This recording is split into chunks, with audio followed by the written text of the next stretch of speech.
look, so we at Retail Row right now, right? And this is a voiceover, by the way. So I use my little launchpad thing because I just saw a little kid running, right? So I see the footsteps. I'm like, oh, he in this house. We already got this in the back. So watch, I'm looking for him, about to go in there. Bop! Right there with the tackle for 90 on him. Then a little laugh it up just to be a little toxic, but it's all good.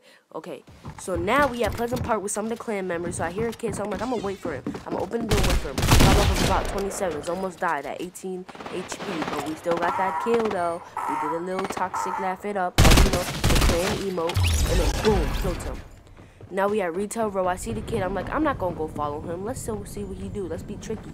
So now I'm going after him, right? I'm going inside, and I go through the little door, and you already know, Bop 75.